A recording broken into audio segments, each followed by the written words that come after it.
Hello friends, welcome to another video tutorial. আজকে আমরা code forces এর বিকে কাপ 2012 কোয়ালিফিকেশন রাউন্ড 1 এর একটা প্রবলেম সলভ করতে যাচ্ছি।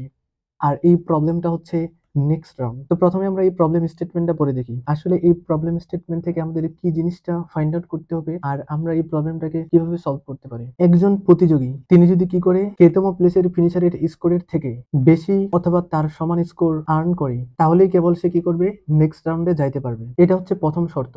আর দ্বিতীয় শর্ত হচ্ছে তার স্কোরটা অবশ্যই হচ্ছে পজিটিভ স্কোর হইতে হবে। এখানে হচ্ছে n জন পার্টিসিপেন্ট থাকবে আর আমাদের এখান থেকে ক্যালকুলেট করতে হবে কতজন পার্টিসিপেন্ট নেক্সট রাউন্ডে যাবে। তো আমরা প্রথমে দেখি the first line of the input contain two integer n and k separated by single space, অর্থাৎ n আর k এর ভ্যালু হচ্ছে আলাদা আলাদা ভাবে থাকবে, একটা সিঙ্গেল স্পেসের মাঝখানে থাকবে। অর্থাৎ এই যে এটা হচ্ছে 8 হচ্ছে n এর মান আর 5 হচ্ছে k এর মান, দুইজনের মাঝখানে একটা সিঙ্গেল স্পেস আছে, এটাই বোঝানো হয়েছে। The second line contain n space separated integer a1 থেকে an পর্যন্ত, অর্থাৎ n এর মান 8। এখানে হচ্ছে 8 জন প্রতিযোগীর হচ্ছে স্কোর গুলো দেওয়া আছে আর এই প্রতিযোগীর স্কোর কত পর্যন্ত থাকবে, 0 থেকে 100 এর মধ্যে থাকতে পারে। আরেকটা কন্ডিশন এখানে দেওয়া আছে, এই কন্ডিশনটা হচ্ছে এই যে স্কোর গুলো দেওয়া থাকবে এগুলো হচ্ছে নন ইনক্রিজিং, অর্থাৎ বড় থেকে ছোট আকারে দেওয়া থাকবে। অর্থাৎ এইভাবেও থাকতে পারে, বড় থেকে ছোট বা তার সমানও থাকতে পারে। অর্থাৎ এই যে 7, তিনটা 7 একসাথে সমান আছে, এটাই বোঝানো হচ্ছে এখানে।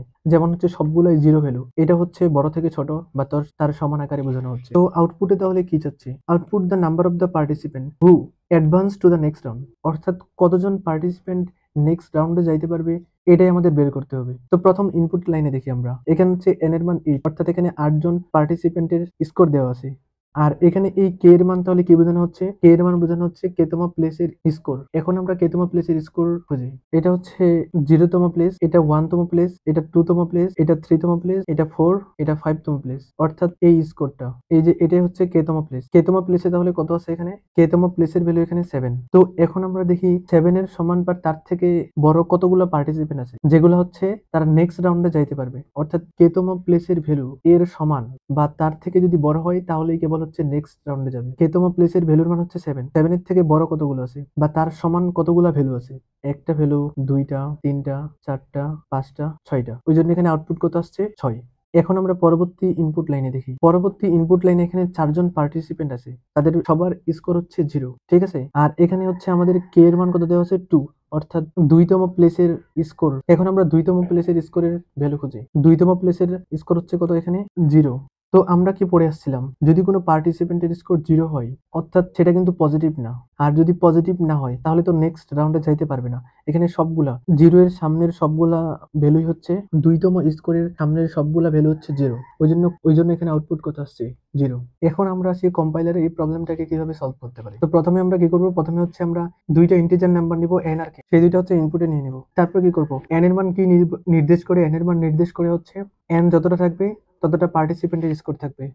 অর্থাৎ আমরা এটাকে এ বা ভেক্টরের মাধ্যমেও ইনপুট নিতে পারি। তো আমরা এখানে কি করলাম, প্রত্যেকটা পার্টিসিপেন্টের স্কোর আমরা হচ্ছে ইনপুট নিলাম। ইনপুট নেওয়ার পর এখন আমাদের কি করতে হবে, যদি হচ্ছে কেটিএস তম পার্টিসিপেন্টের স্কোরের কোনো পার্টিসিপেন্টের স্কোর, এখন আমাদের কি করতে হবে, কোনো প্রতিযোগীর স্কোর যদি হচ্ছে কেতম স্কোরের থেকে বেশি হয় তাহলেই তো সে হচ্ছে নেক্সট রাউন্ডে যাবে। তাহলে আমাদের সেগুলো হচ্ছে কাউন্ট করতে হবে। অর্থাৎ আমরা কি করতে পারি, ইফ যদি হচ্ছে কি হয়, আইতম স্কোর যদি হচ্ছে আইতম স্কোরটা যদি কি হয়, আইতম স্কোরটা k-1তম স্কোরের থেকে যদি বড় হয় তাহলে আমরা কি করব, কতজন পার্টিসিপেন্ট নেক্সট রাউন্ডে যাবে সেটা আমরা হচ্ছে কাউন্ট করব। ওই জন্য আমরা কাউন্ট প্লাস প্লাস করতে পারি।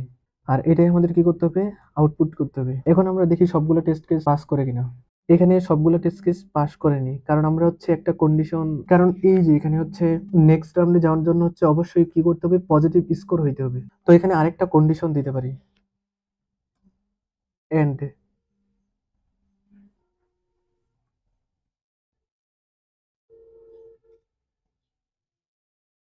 স্কোর অফ আইতম স্কোরটা হচ্ছে কত হবে, 0 এর থেকে বড় হবে। এখন আমরা রান করে দেখি।